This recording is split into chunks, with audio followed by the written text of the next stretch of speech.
I'd love to welcome David Ortiz. Well, first of all, thank you for having me here. I appreciate any time this many people want to listen to me talk, because I have a hard time getting my kids listening to me. So being able to come out here and have some fun with you guys and talk about fun stuff like video games and VR and AR and augmented reality and eSport and all that kind of stuff is fun. And I've been in this space for going on 23 years now. So I got in the game space about, I don't want to say when, because then you guys will know how old I am. But I've been at it for a while, and I've had a great time with it. And, I'm a massive sports fan. I'm a massive fan of eSports. In fact, if eSports existed when I was in college, I probably would have tried to go that path as opposed to actually making games. I probably would have just tried to, play them for a living. I think in addition to focusing on business in college and technology, I think I minored in actually playing Madden and dominoes.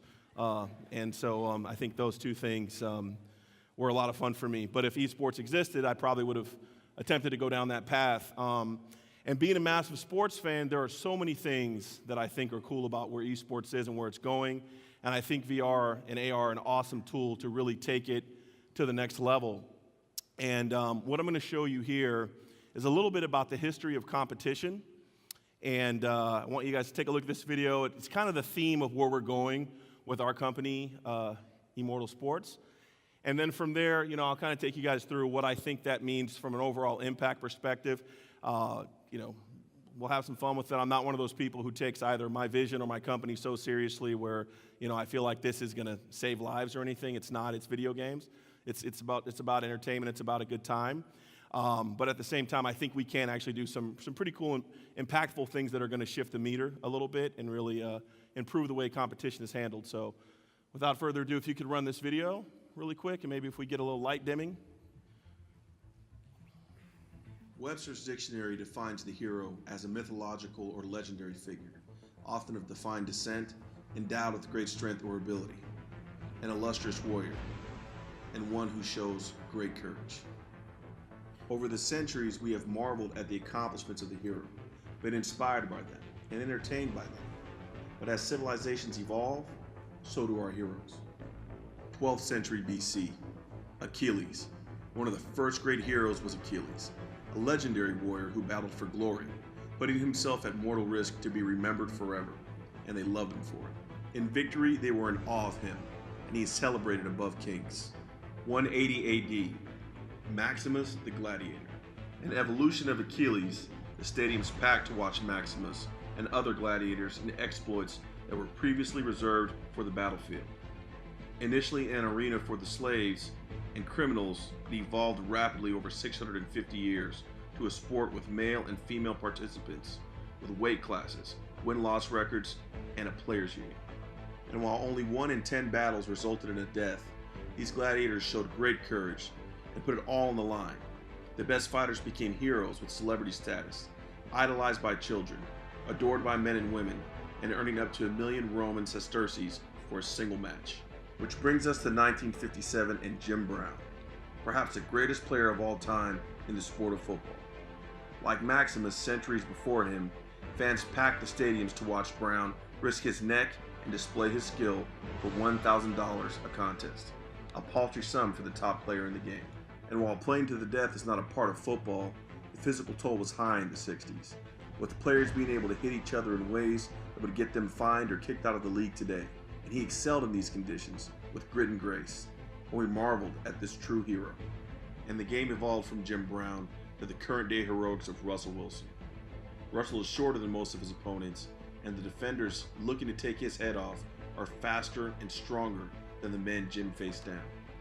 In every game, Russell is paid $1.3 million to pack a stadium, and hit after hit, with great courage, he puts it on the line for his teammates, for the fans, and for the glory. Still young in his career, he is already the stuff of legend. He is a hero. And this brings us to the new phenomenon, eSports, the new stage in the evolution, where this new breed of athlete competes without putting their bodies at risk. Peter Dager, eSports champion, captain of the Evil Geniuses, and one of the best gamers in the world. Along with his teammates, he made $2 million for a single championship match in a game of Dota 2. So are these esports players athletes? Absolutely. They train tirelessly to hone their skills, just like Russell. They pack stadiums full of fans, and millions around the world watch them compete over TV and live streams. But to be a hero, it takes more than packing a stadium. You must show great courage, not just great skill. You must put all you have on the line with the confidence that you will walk out of the battle victorious. To be a hero, you can't just play the game, you must become the game. And Emortal Sports will provide the arena for you to gain your hero status. In Emortal Sports, you'll become the true cyber athlete, building yourself up for competition in immersive virtual reality and challenge for the highest stakes possible in video games. In Immortal, you aren't just playing for the cash prize, your virtual mortality is on the line. Your hero can perish in battle, and you must show bravery. And should you emerge victorious and break records with the stakes this high, the glory will be sweet and you can stand among Achilles, Maximus, Brown, and Wilson as a true hero. Immortal is not just the evolution of esports. Immortal is the evolution of the hero.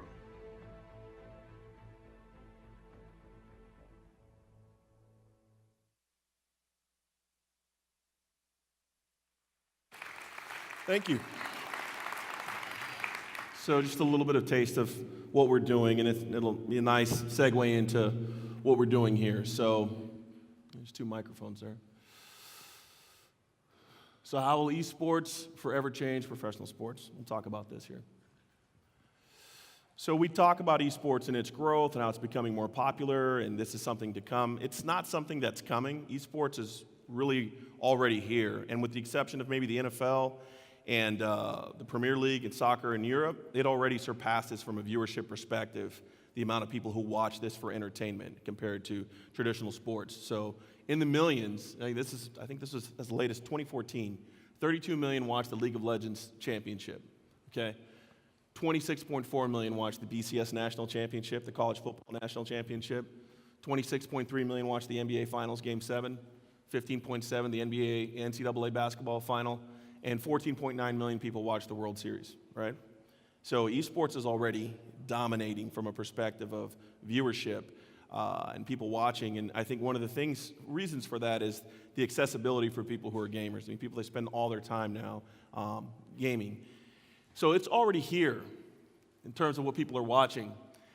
And when you look at the parallels, as to, why we're doing something like a perishable hero inside of what we're doing with VR and AR and esport, why are we doing this?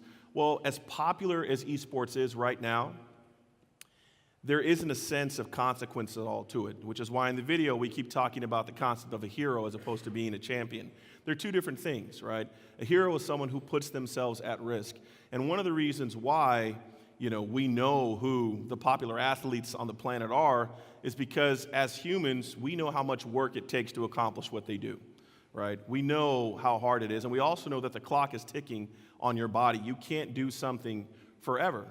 And because of that, because there's this finite ability to it, we understand the consequence, and I think we regard and we respect their accomplishments more than we do people who participate in esports, because esports right now is you go, you compete, you either won the money or you didn't win the money, and then you just hit reset and you go and you play again.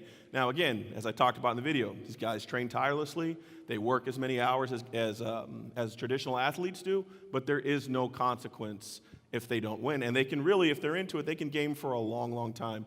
Not the case, right? So we'll look at Floyd Mayweather here. Not maybe the most popular guy, very polarizing figure, but undeniably, this guy's the greatest boxer of all time.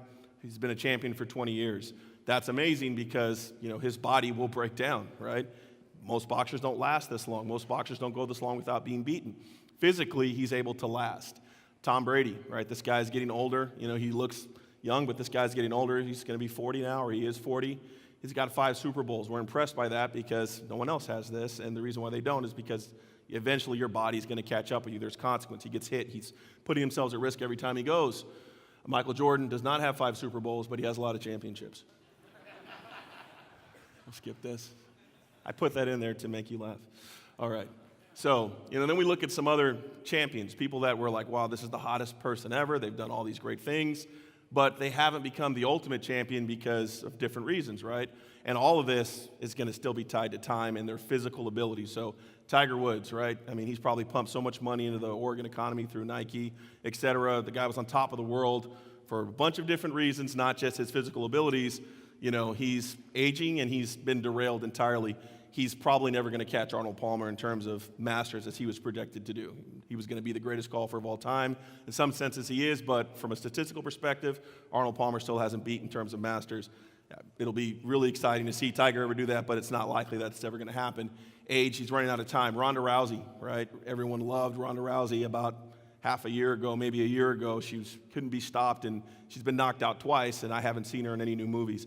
I'm not saying that for Ronda Rousey to come get me because I know she could kick my ass. But that being said, it's different. Her trajectory is completely different now. She will not be considered the greatest of all time now. You know, physical toll has been taken. She may not ever fight again.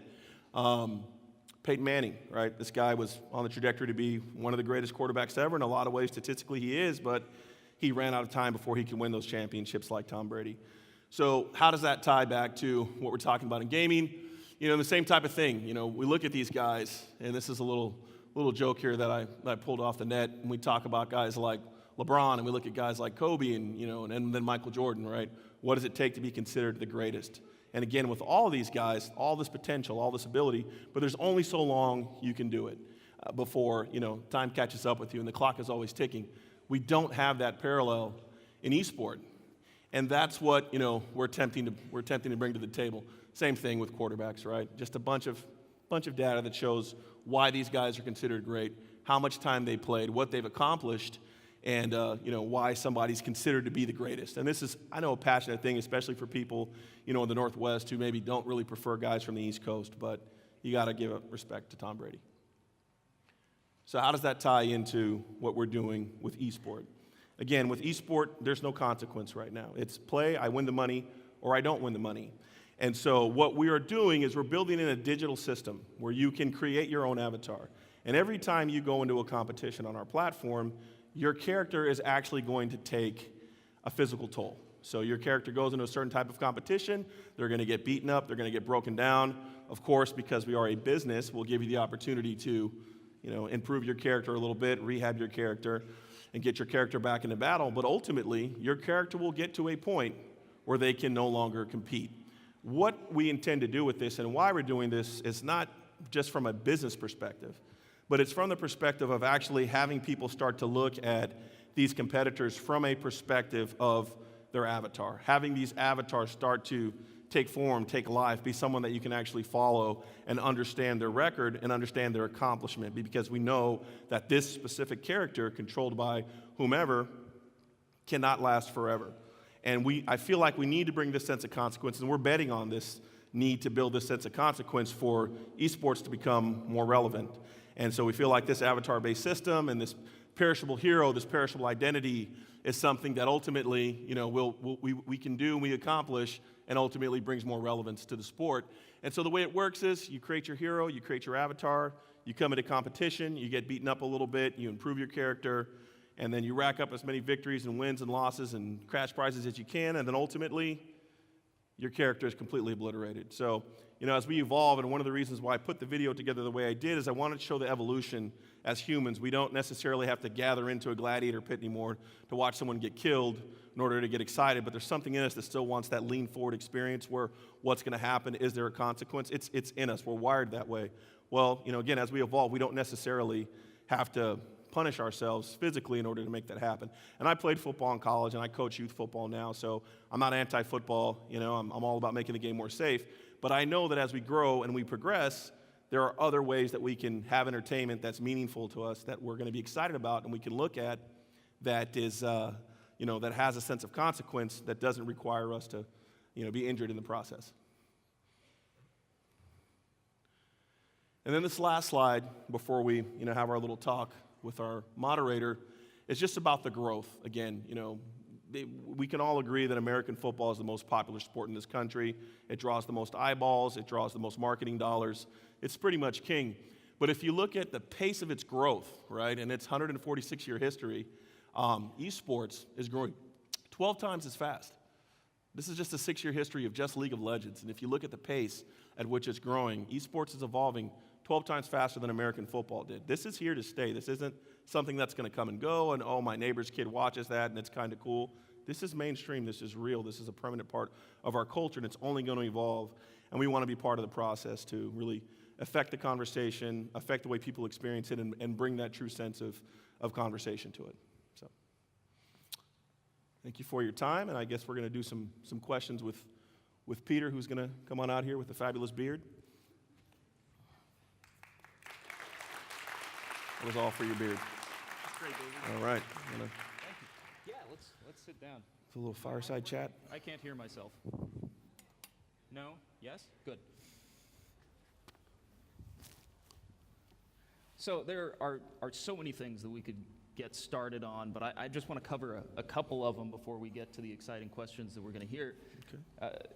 I don't know if you've noticed this, but when you and I go out and are having drinks with our friends, and inevitably the subject of sports comes up, my eyes glaze over, and I kind of... Or you attempt to change the subject? No. Or I attempt to change the subject. Yeah. And you know, that's for many reasons. I've never been a sports guy. I've always been somebody who likes doing stuff with my brain. I haven't been a strong physical person, so I've kind of stayed away from it. It's a scary thing for me. Is there a place for nerds like me and many of us in esports? Is this a medium where we can thrive and perhaps get into the sports culture that I've missed? Yeah, I mean, I think, first of all, yes. Second of all, I know a lot of, nerdy guys who have been effective even in kind of the traditional sports too, so we don't want to, That's very true. one of them in the audience, I'm not going to call him out, but I know a guy who played college quarterback, and, he's a pretty smart dude. Yeah, absolutely. I mean, I think that poker is probably one of the most interesting parallels to me of both esport and traditional sport. When I first started watching poker on television, it was when it was back still on the Travel Channel, and I love to play poker now, and I've actually been involved in a poker company with some famous poker players, things like that. So I love it, but I did not understand it when I first started seeing it on television. And I go, why would anyone want to watch these guys sit there and play cards? I don't really care. Like, I don't understand why this is interesting, because I didn't play. It wasn't relevant to me. And plus, I felt like there was no consequence. This guy's going to lose his money, and he shouldn't have been gambling in the first place. But now I get it. Now, I totally get it. And I watch these poker players become, one from the Travel Channel to ESPN, and now it's on 5 different networks. And I watch these guys go from, being, guys who I didn't understand it to understanding and being excited to meet these guys, and like, wow, these guys are real competitors. And, if it's playing on ESPN, I guess that calls it a sport, right? So, yeah. Is that the definition? I mean, they're the sports network, so I mean, I think so. Giving them a lot of credit, but yeah. So the thing I love about Emortal is that you're identifying and solving one of the biggest problems in esports and non-physical competition. And if we consider the careers of people who are going to be professional esports players, even if their avatar dies, they're not injured. Their fan base knows about it. They emotionally had a connection with that character. But are there other mechanisms that can be tied to that avatar? For example, sponsorships, money that only tie to that avatar, that can really bring out that whole agony and ecstasy moment that makes sports so enthralling? Well, absolutely. I think as people start to, watch, and if there's something associated with this avatar, they have something to kind of get drawn into. It's not just the guy behind the controller. If you've gone to any esport match, they got the guys off in the booth, and you're watching them do this for the whole time, right? And that's not really that exciting. But part of one of the reasons why, if you watch like the Olympics, they have that whole lead out before it happens, and they tell you about how the kid used to milk cows and he worked 2 jobs just to get here for this one opportunity to try to win this race and that kind of thing, and the whole story. Well, they do that so you connect with the character. They want you to have some interest, and you walk away like, oh wow, that person's really impressive, or I'm really impressed with this gymnast now, or whatever the situation is. They give you all of this backstory, all this color commentary, because they want you to be psychologically invested in this person. With what we're doing and where we're seeing this going, and with this whole concept of the avatar, it's about giving someone something that they can see as the presence, the athlete, the way we're used to cheering for a hero. And then in terms of this person having a great record and winning prizes, anytime there's a following of something, sponsors will come, because sponsors are all about the eyeballs. They want to know, are people paying attention to something? And we're basically giving a face to a competitor who right now is behind a keyboard and no one knows. We're giving them a way to have an identity, to be more present, and for people to be able to regard and cheer their actual actions of what they do well, which is control a digital character on a screen in competition. Yeah. So one last quick question, and then we'll get to all of your questions.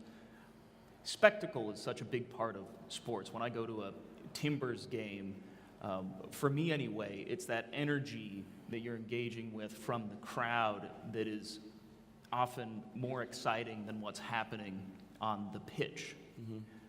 How does that spectacle and that shared crowd experience play into eSports, and how can technology make that spectacle more immersive than simply watching two teams at computers and then seeing what's happening on a big screen? Well, no, that's a great question, and this is one of the reasons why we've chosen VR and AR as our medium, right?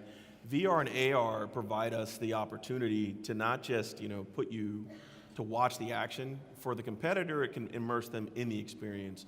For the spectator, it can make them feel like they're there, and they can really watch from anywhere. I mean, if we have a VR experience where there's a competition, we can put you anywhere to really feel like you're truly immersed. Not just what you're watching, though. We can also do things like, make it feel like if you're in Portland and I'm in Seattle, boom, in VR, we can feel like we're sitting right next to each other and we're in a stadium, we're watching the experience, right? So all of these pieces of technology combined around VR and AR can really enhance the way people get that level of excitement. Plus, they can also bring people together. I mean, you may have a buddy you went to college with that lives on the East Coast now. You guys can actually watch a competition together and really feel like you're right there. Everything but passing the popcorn to each other, you'll be able to do and really have a shared experience. I think that's one of the things that's most exciting about it. So somebody out there invent the popcorn/beer sharing app. You heard it here first. There you go. All right, I'd love to turn it over to all of you. There are folks with microphones. They are holding them up in the air. If you have a question, please raise your hand, and we'll get you a mic. Right there, yeah.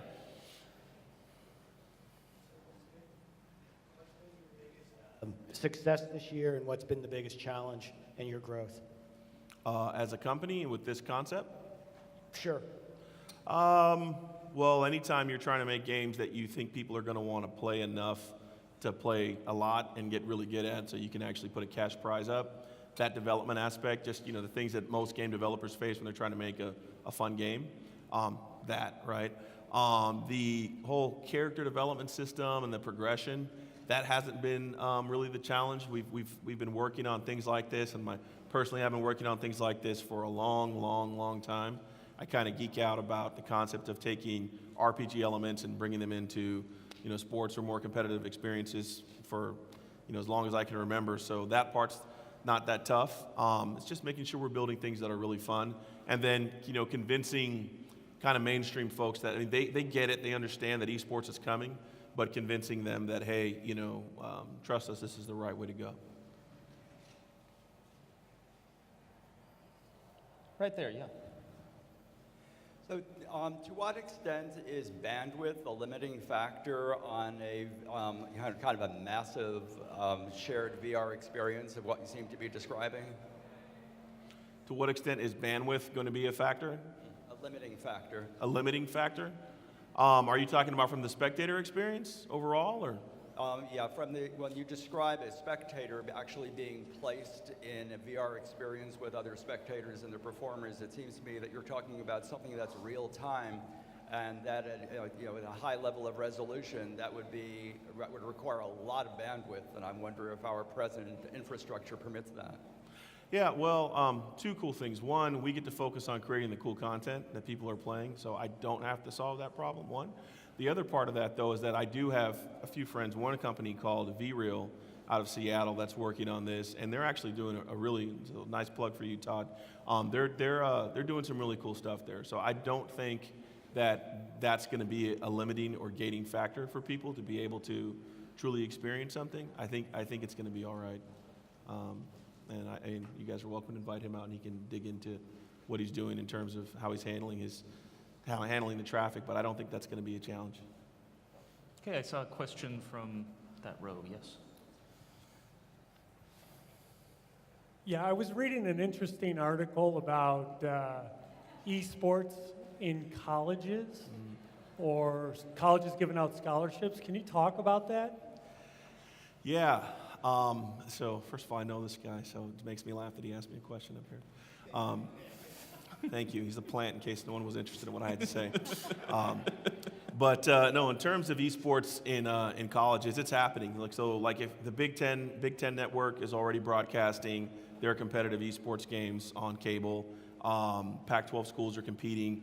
Scholarships are being given out now in esports by athletic departments. So there's a handful of schools, and it's growing, that are giving out esports scholarships through their athletic departments. So, anytime the colleges get involved and kids can get a free education, one, that's cool. Two, you know that there's a good business there, and it's going to be sustainable. So it's no crazier than when kids started getting their first football scholarships, right?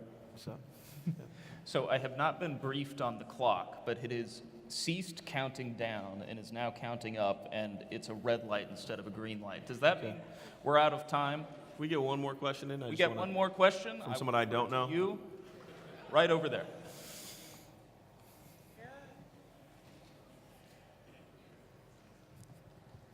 This reminds me of Donahue.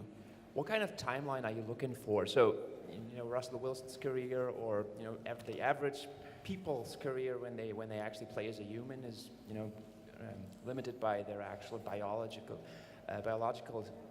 constraints. But in VR, you don't have that limitation. So, are you looking at careers that last 10 years, 20 years, or are you looking at careers where the characters wear out after 5 or 2 years? What are we looking at there? That's a great question. So a couple of things. One, when a character is eliminated, that person can come back and play again, but their record is frozen, right? So say your name is Steve, and you're, Steve the Superior, and you go in and you play and you get to 30-5, and then your character's destroyed.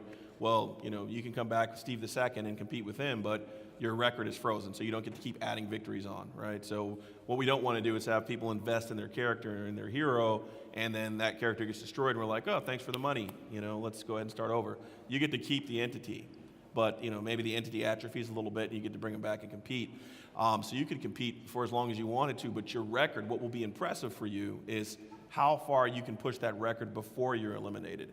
And so that's stuff that we'll continue to tune as we get user feedback, as people are playing these games, and we see what feels right and what feels natural. But I think that's going to be dictated by how the audience uses the games and how they compete, right? I think probably, the career of a boxer is probably originally pretty limited.